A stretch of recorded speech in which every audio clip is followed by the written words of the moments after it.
Id-Deputat Prim Ministru Louis Grech għamilha ċara li Malta hija kontra l-proposta tal-Kummissjoni Ewropea dwar il-kultivazzjoni tal-prodotti ġenetikament modifikati.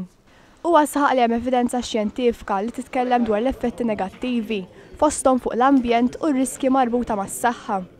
Id-Deputat Prim Ministru Louis Grech qal dan waqt il-Kunsill tal-Affarijiet Ġenerali fi Brussell. Żied jgħid li l-maġġoranza tal-Istati membri huma kontra din il-proposta u għaldaqstant il-Kummissjoni għandha tevalwa sew il-pożizzjoni tagħha u tagħti każ ta' tħassib ta' diversi Stati membri. Malta indikat li jekk jittieħed vot dwar dan il-każ, pajjiżna mhux se jkun qed jappoġġja l-proposta. Il-Kunsill tal-Affarijiet Ġenerali ddiskutew ukoll preparazzjonijiet għall-Kunsill Ewropew tal-Kapijiet tal-Istati li se jsir f'Marzu illi ġej u li għalih se jattendi l-Prim Ministru Joseph Muscat. F'dan is-summit mistenni jiġu diskussi l-kompetittività industrijali tal-Unjoni Ewropea kif ukoll temi bħal klima u l-enerġija.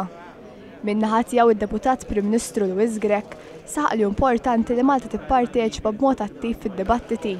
Enfasizza wkoll il-bżonn l-Unjoni Ewropea tagħti s-sapport meħtieġ għal kumpanniji żgħar, medji u kbar biex ikunu jistgħu jikkompetu fis-suq globali.